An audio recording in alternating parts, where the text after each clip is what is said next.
₹1.5 கோடி மாதத்துக்குன்னா டெய்லி 30 லட்சம் அப்படின்னு சொல்லிட்டாரு.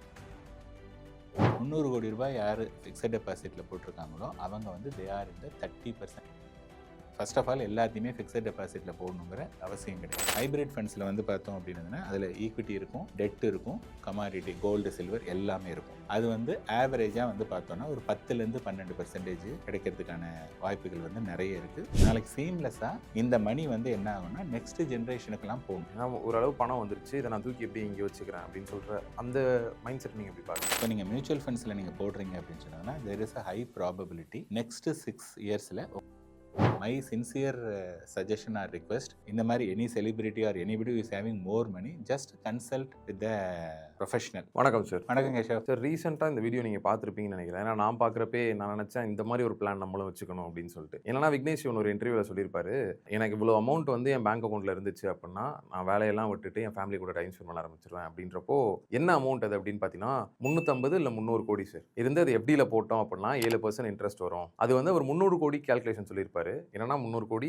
FDயில் போட்டுறேன், 7% 21 கோடி வரும். வருஷத்துக்கு பார்த்தீங்கன்னா 1.25 கோடி கிட்ட வரும், டெய்லி 30 லட்சம் வரும் அப்படின்னு சொல்லியிருந்தாரு. இதை பார்க்குறப்ப எனக்கு எப்படி இருந்துச்சுன்னா இது எனக்கான பெர்ஃபெக்ட் பிளான் மாதிரி இருந்துச்சு. எனக்கும் இந்த மாதிரி ஒரு பிளான் இருந்தால் டெய்லி 30 லட்சம் வந்துச்சு அப்படின்னா, என் கையில் டெய்லி 30 லட்சம் வந்துச்சுன்னா நானும் நல்லா செலவு பண்ணலாம், எனக்கு பிடிச்ச மாதிரி நான் வாழலாம். ஸோ இந்த பிளானை பற்றி நீங்கள் என்ன சார் நினைக்கிறீங்க? ஓகே, நான் ஆக்சுவலி என்னென்னா நான் ஃபுல் வீடியோ பார்க்கல, இந்த கிளிப்பிங்ஸ் 1 minute to 2 minutes ஓடின அந்த கிளிப்பிங் நானும் பார்த்தேன். சரி, இங்கே வந்து அவர் என்ன சொல்லியிருக்காருன்னா 300 கோடி 300 to 350 சொல்லிட்டு 300 கோடி அட் த ரேட் ஆஃப் 7%. 7% அப்படின்னு பார்த்தீங்கன்னா 21 கோடி.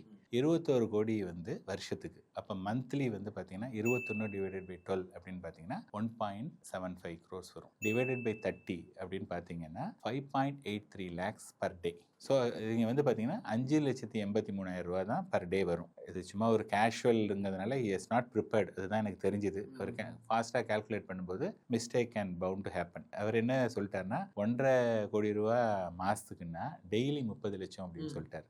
அது தப்பு. 30 லட்ச ரூபா டெய்லி அப்படின்னதுன்னா நீங்கள் வந்து 30 நாளைக்கு அப்போ வந்து பார்த்தீங்கன்னா 9 கோடி இருக்கணும்.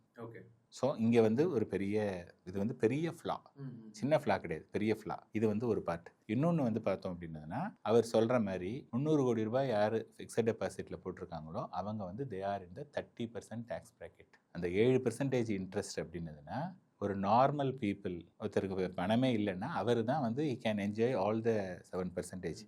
இவர் வந்து ஃபிக்ஸட் டெபாசிட்டில் போட்டார் அப்படின்னதுன்னா முதல்ல அதில் வந்து 3% இஸ் அவுட். அதாவது 7%ன்னு சொல்கிறார் இல்லையா, 300 கோடிக்கு 7% அப்படின்னா 21 லட்சம். அவர் 30% டேக்ஸ் ப்ராக்கெட்டில் இருந்தார்னா 30% டேக்ஸ் ப்ராக்கெட் தான் இருக்காரு. அப்படிங்கும்போது 7%ல் 30%, 7 into 30%னா 2.1%.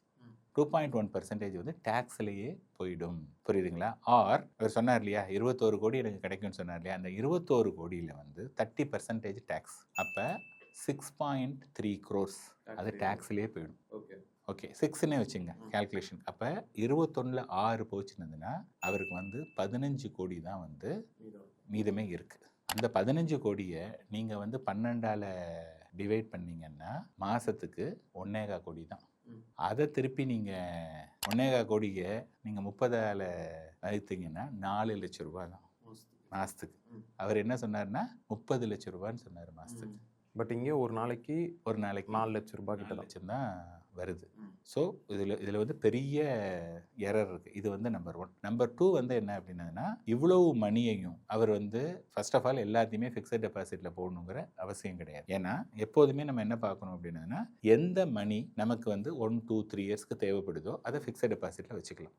ஸோ அவருக்கு வந்து ஃபார் எக்ஸாம்பிள் இந்த கேஸில் வந்து அவருக்கு வந்து அவருடைய தேவை வந்து ஒரு நாளைக்கு 4 லட்ச ரூபான்னு வச்சுங்களேன். 4 லட்ச ரூபாய் அதுதான் வருஷத்துக்கு மாதத்துக்கு வந்து 1.25 crores அதுதான் வருது. ஆக்சுவலி பார்த்தீங்கன்னா அதில் போட்டாங்கன்னா 1.25 crores தான் எஃபெக்டிவாக ஒரு கிடைக்கிது. அப்போ அந்த 1.25 crores வந்து வருஷத்துக்கு கரெக்டாக அந்த மாதிரி 3 வருஷத்துக்கான மணி 3.75 crores ஒரு 4 கோடி ரூபாயை மட்டும் அவர் வந்து ஈவன் சேவிங்ஸ் அக்கௌண்ட்டில் போட்டுட்டு மாதம் அந்த 4 லட்ச ரூபாயை வந்து அவர் எடுத்துகிட்டே இருக்கலாம். இந்த ரிமைனிங் மணி இருக்கு இல்லையா, இந்த ரிமைனிங் ஃபர்ஸ்ட் ஆஃப் ஆல் உங்களுக்கு 300 கோடியே தேவை கிடையாது. 300 கோடிக்கு பதிலாக 100 கோடி இருந்தாலே போதும். அவருக்கு வந்து அந்த 300 கோடியில் அவர் போட்ட கேல்குலேஷனில் வந்து அவருக்கு மந்த்லி வந்து 1.25 கோடி கிடைக்குது. புரியுதுங்களா? வருஷத்துக்கு அப்படின்னு பார்த்தீங்கன்னா அது 15 கோடி. ஸோ நான் என்ன சொல்ல வரேன்னா அவர் 100 கோடி வச்சுருந்தாருன்னா ஒரு 15 கோடி வருஷத்துக்கு 3 வருஷத்துக்கு 45 கோடி. இந்த 45 கோடி அல்லது 50 கோடி ரூபாய் அளவுக்கு மணியை வந்து அவர் whatever consider as a safe அந்த மணி அதில் வந்து போட்டுக்கிட்டு அங்கேருந்து இந்த மணியை வித்ட்ரா பண்ணலாம். இந்த ரிமைனிங் மணி இருக்கு இல்லையா, அடுத்த 50 கோடி ரூபாய் வந்து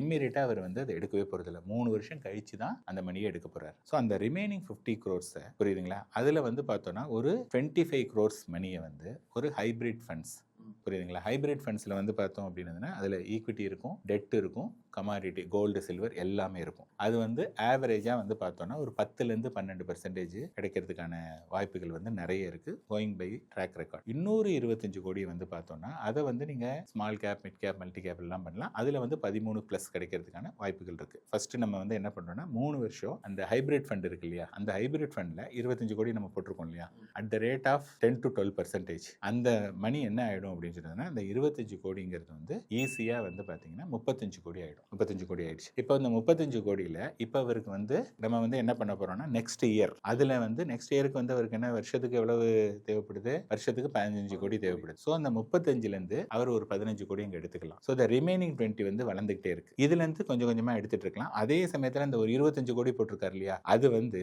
நீங்கள் ஒரு நெக்ஸ்ட் 10 years அது பக்கமே வராத போது என்னன்னா அது வந்து பார்த்தீங்கன்னா கிட்டத்தட்ட the rate of 13% வந்து க்ளோஸ் டு 90 crores கிட்ட திருப்பி வந்துடும். ஸோ என்னன்னா சிம்பிளாக சொல்றது வேணும்னா 3 பக்கெட்டாக பிரிச்சுக்கலாம். ஒரு பக்கெட் வந்து அதில் வந்து ரிஸ்கே கிடையாது, சிமிலர் டு ஃபிக்ஸட் டெபாசிட். அதுலேருந்து இவருக்கு தேவையான மணியை எடுத்துகிட்டே இருக்கட்டும். அடுத்தது வந்து மிடில் லெவல், அதில் வந்து என்ன பண்ணுறோம் அப்படின்னா 25% ஆஃப் த மணியை அதில் போடுறோம். அது வந்து 10 to 12% ஜென்ரேட் பண்ணக்கூடியது. இது வந்து தீர தீர இங்கேருந்து மணி எடுத்துகிட்டே இருக்கும். இன்னொரு 25 வந்து still you can go for aggressive, அதுலேருந்து வந்து எடுத்துகிட்டே போகலாம். ஏன் வந்து நான் ஒரு ரியல் எஸ்டேட்டோ அல்லது வேற ஏதோ கோல்டோ இதில் சஜஸ்ட் பண்ணலை அப்படின்னதுன்னா அவருடைய பர்பஸ் வந்து கேஷ் ஃப்ளோ வேணும். எனக்கு வந்து மாதம் மாதம் ஒரு கேஷ் ஃப்ளோ வேணும், நான் வந்து ஜாலியாக இருக்கணும். அப்படிங்கும்போது இதுவே நீங்கள் பண்ணால் போதும். இதை விட்டுட்டு நீங்கள் வந்து இப்போ ஒரு ரியல் எஸ்டேட் போகிறோம், இன்னும் நிறைய விஷயங்கள்லாம் இருக்குது, பட் அதெல்லாம் வந்து பார்த்தோன்னா இன்னும் கொஞ்சம் மோர் காம்ப்ளிகேட்டடாக இருக்கும். ஸோ பாயிண்ட் வந்து என்னென்னா ஃபர்ஸ்ட் ஆஃப் ஆல் 300 கோடி தேவையில்லை, 100 கோடி போதும். அவர் அதில் போட்ட கால்குலேஷன் வந்து தப்பு. அதாவது அவர் சொல்ல வேண்டியது வந்து 4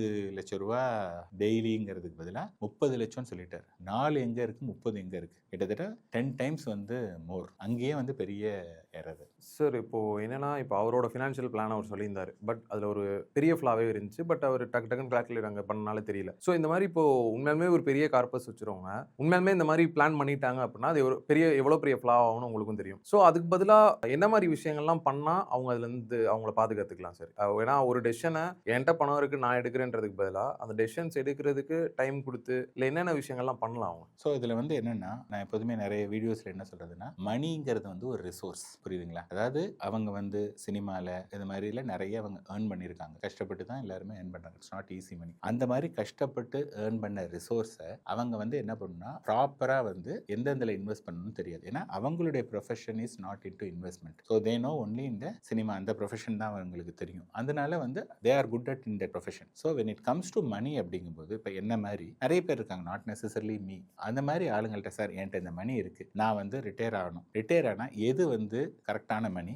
அண்ட் இந்த மணி வந்து பார்த்தோன்னா எனக்கு வந்து நெக்ஸ்ட் 30 years இருக்கணும், ஆர் 50 years இருக்கணும், ஆர் 100 years இருக்கணும், ஆர் 30 yearsக்கு அப்புறமா இது வந்து it should pass on to the next generation. இந்த மாதிரி அவங்க கிளியரா என்னென்ன வேணுங்கிறது சொன்னாங்க அப்படின்னதுன்னா then we will suggest so many options. Okay, நீங்க எல்லா மணியுமே ஃபிக்ஸட் டெபாசிட்ல போட தேவையில்லை. எஸ், ஃபிக்ஸட் டெபாசிட் சேஃப் உங்களை பொறுத்த வரையும், பட் அதுக்கு நீங்க 30% டாக்ஸே வேற நீங்க பே பண்றீங்க. அதுக்கு வந்து நீங்க என்ன பண்ணலாம் அப்படின்னு சொல்லிட்டு வேரியஸ் அல்டர்னேட்டிவ் கொடுக்கும்போது ஒத்தட்ட வேண்டாம், அவர் 3-4 பேர்ட்ட கேட்கும்போது அவருக்கும் வந்து ஒரு ஃபேர் ஐடியா கிடைக்கும். ஓகேப்பா, அப்போ இந்த ப்ராடக்ட் வந்து வில் பி சூட்டபிள். அந்த மாதிரி பண்ணோம் அப்படின்னதுன்னா அவர் வந்து ஃபர்ஸ்ட் ஆஃப் ஆல் 350 கோடி சேர்க்கறதுக்கும் 100 கோடி ரூபா சேர்க்கறதுக்கும் நிறைய டிஃப்ரென்ஸ் இருக்கு. ஸோ 1/3 ஆஃப் த மணிலேயே அவருடைய நீட்ஸை வந்து ஃபுல்ஃபில் பண்ண முடியும். அப்படிங்கும்போது என்னத்துக்காக வந்து அவ்வளோ தூரம் பண்ணுறது? இது வந்து ஒன்று. ரெண்டாவது என்னன்னா இவ்வளவு தூரம் கஷ்டப்பட்டு சேர்த்த மணி வந்து நாளைக்கு சீம்லெஸ்ஸாக இந்த மணி வந்து என்ன ஆகும்னா நெக்ஸ்ட் ஜென்ரேஷனுக்கெல்லாம் போகணும். இப்போ சேர்க்கறதுங்க மட்டுங்கிறது கிடையாது. இப்போ நாளைக்கு வந்து அவங்க பசங்க அவங்களுக்கு என்ன போகணும், அதுக்கப்புறமா அது என்ன பண்ணணும் அப்படிங்கிற ஒரு விஷயம்லாம் வந்து இப்பயே பிளான் பண்ணோம்னா பெட்டராக இருக்கும். அதர்வைஸ் சும்மா நான் வந்து ஒரு மணி போட்டிருக்கேன் அங்கேருந்து ஃபிக்ஸட் டெபாசிட்ல மட்டும் போடுறோம் அப்படிங்கிறது வந்து not a right option. Maybe ஒரு கேஷுவலான ஒரு கான்வர்சேஷனில் அவங்க சொல்லியிருக்கலாம். But my sincere suggestion or request, இந்த மாதிரி any celebrity or anybody is having more money just consult with the professional and அவங்களோட இன்புட்டை எடுத்துட்டு எது உங்களுக்கு சூட்டபிளாக இருக்குமோ அது மாதிரி பண்ணீங்கன்னா நீங்கள் வந்து இவ்வளோ கஷ்டப்பட்டு அவ்வளோ நாள் அவ்வளோ மணியும் சேர்க்க வேண்டாம், முன்னாடியே வேற வந்து நீங்கள் வந்து can enjoy your life. Sir கடைசியாக ஒரே ஒரு கொஸ்டின் இருக்கு. என்னன்னா இப்போ நிறைய பணம் சேர்க்குறாங்களே சார், ஹை ப்ரொஃபைல் பீப்புள்ஸ்லாம் இருக்காங்க, அவங்க வந்துட்டு ஒரு டைம் மட்டும்தான் மார்க்கெட்டில் இருக்க மாதிரி நான் கேள்விப்பட்ட வரைக்குமே. ஒரு டைம் மார்க்கெட்டில் இருக்காங்க, பட் ஒரு ஏஜ் ஆயிடுச்சு அப்படின்னா அது எல்லாத்தையுமே எஃப்டியில் ஷிஃப்ட் பண்ணிடுறாங்க சார். ஓரளவு சேஃப் அண்ட் கேரண்டிட் ரிட்டர்ன்ஸ் வர இடத்துக்கு மாற்றிடுறாங்க. ஸோ இதை நீங்கள் எப்படி பார்க்குறீங்க? ஏன்னா ஓரளவு பணம் வந்துருச்சு, இதை நான் தூக்கி எப்படி இங்கே வச்சுக்கிறேன் அப்படின்னு சொல்கிற அந்த மைண்ட் செட் நீங்கள் எப்படி பார்க்குறீங்க? இல்லை, நான் வந்து என்ன சொல்லுவேன்னா, எப்போதுமே இப்போ ஃபார் எக்ஸாம்பிள் மார்க்கெட் வந்து எவ்ரி 6 இயர்ஸ் வந்து அட் த ரேட் ஆஃப் 12% வந்து மார்க்கெட் டபுள் ஆகும். ஸோ நீங்கள் மியூச்சுவல் ஃபண்ட்ஸில் நீங்கள் போடுறீங்க அப்படின்னு சொன்னோன்னா there is a high probability next 6 இயர்ஸில் உங்கள் மணி டபுள் ஆகும். ஓகே, ஸோ இப்போ நான் என்ன சொல்லுவேன் அப்படின்னா, ஃபார் எக்ஸாம்பிள் இன்னைக்கு ஒரு ரிட்டையரி பர்சன் இருக்காங்க, அவர்கிட்ட 100 ரூபாய் இருக்குன்னு வச்சுங்களேன். 50 ரூபாய் அவங்க வந்து எது சேஃப்னு நினைக்கிறாங்களோ, it should be in fixed deposit, post office scheme or பேங்க்ல சும்மா ஒரு சேவிங்ஸ் அக்கௌண்ட் அல்லது கேஷ், இது எல்லாமே 50 ரூபாய் வச்சுக்கிட்டோம். இந்த ரிமைனிங் 50 ரூபாய் என்கிட்ட மியூச்சுவல் ஃபண்டில் கொடுங்க. 6 இயர்ஸ் கழிச்சு இந்த 50 வில் பிகம் 100. நான் என்ன பண்ணுவேன்னா 50 ரூபாய் திருப்பி உங்கள்கிட்ட கொடுத்துட்றேன். அந்த 50 ரூபாயை நெக்ஸ்ட் 6 இயர்ஸில் நீங்கள் யூஸ் பண்ணீங்க. ஸோ எவ்ரி 6 இயர்ஸ் வந்து நான் அந்த 50 திருப்பி கொடுத்துட்டே இருந்துகிட்டே இருக்கேன். அப்படின்னு இருக்கும்போது என்னன்னா, நீங்கள் உங்களுடைய லைஃப் எண்ட் வரையும் ஸ்டில் யூ கேன் பார்ட்டிசிபேட். எனக்கு வந்து ஆப்பர்ச்சுனிட்டி கிடையாது, நான் வந்து இனிமேல் ரிஸ்க் எடுக்க முடியாது அப்படின்னு சொல்லிட்டு எல்லா மணியையும் தூக்கி ஃபிக்ஸட் டெபாசிட்ல போடுறதுங்கிறது வந்து not at all a right option. So next இப்போ ஃபார் எக்ஸாம்பிள் அவர்கிட்ட 100 ரூபா தான் இருக்கு அப்படின்னா, இந்த 100 ரூபாயை அவர் மினிமம் ஒரு 15-20 வருஷமாவது ஓட்டணும். கரெக்டா 15 வருஷம் ஓட்டணும் அப்படின்னு இருந்ததுன்னா நம்ம என்ன சொல்றோம், 50 ரூபா வந்து ஒரு 7.5 வருஷத்துக்கு செலவாகுது. நான் என்ன சொல்றேன், அந்த 50 ரூபாய் வச்சுங்க, ரிமைனிங் 50 தான் என்கிட்ட கேட்கறேன். நான் எவ்ரி 6 இயர்ஸ் நீங்க 50 கொடுத்தா அந்த 50 திருப்பி கொடுத்துட்டே இருக்கேன். அந்த மாதிரி நீங்க பண்ணீங்கன்னா